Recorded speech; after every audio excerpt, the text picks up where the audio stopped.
You're watching Rome Tech. Don't forget to subscribe and hit that like button for more financial insights. JPMorgan Chase and Morgan Stanley, a comparative analysis. When deciding between JPMorgan Chase and Morgan Stanley, it's crucial to recognize that although both are dominant forces in global finance, their target audiences and service offerings differ significantly.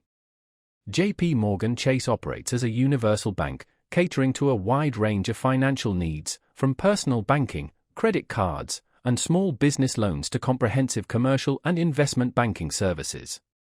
This breadth of services makes it a convenient one-stop financial solution for individuals and businesses.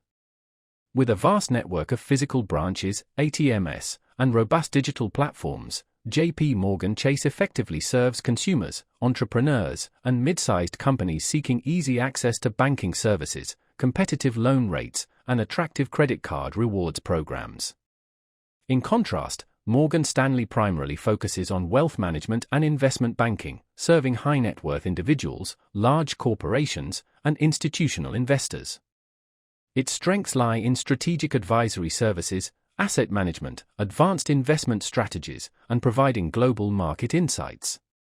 For investors and corporations seeking sophisticated portfolio management, private wealth advisory services, or mergers and acquisitions, M&A advisory, Morgan Stanley's global research capabilities, specialized expertise, and extensive history in capital markets may present a more suitable choice. A key distinction between the two institutions is their approach to retail banking. While JPMorgan Chase excels in providing user-friendly checking and savings accounts, mortgages, and credit cards, Morgan Stanley does not offer traditional consumer banking products. Instead, it concentrates on discretionary portfolio management, hedge funds, and complex financial instruments. Fee structures and minimum account balances also differentiate the two.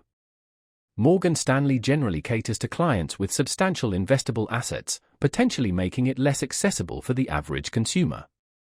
Conversely, JPMorgan Chase's wide range of products and tiered account options provide more accessible entry points for everyday banking and credit needs. In summary, if you require a full-service bank that seamlessly integrates consumer, small business, and commercial services with some investment capabilities, JPMorgan Chase is likely the more appropriate choice. However, if your primary focus is on high-level wealth management, investment banking, and specialized advisory services, Morgan Stanley is likely the better fit. Carefully consider your priorities, from daily banking requirements to complex investment strategies, and select the institution that best aligns with your overall financial objectives.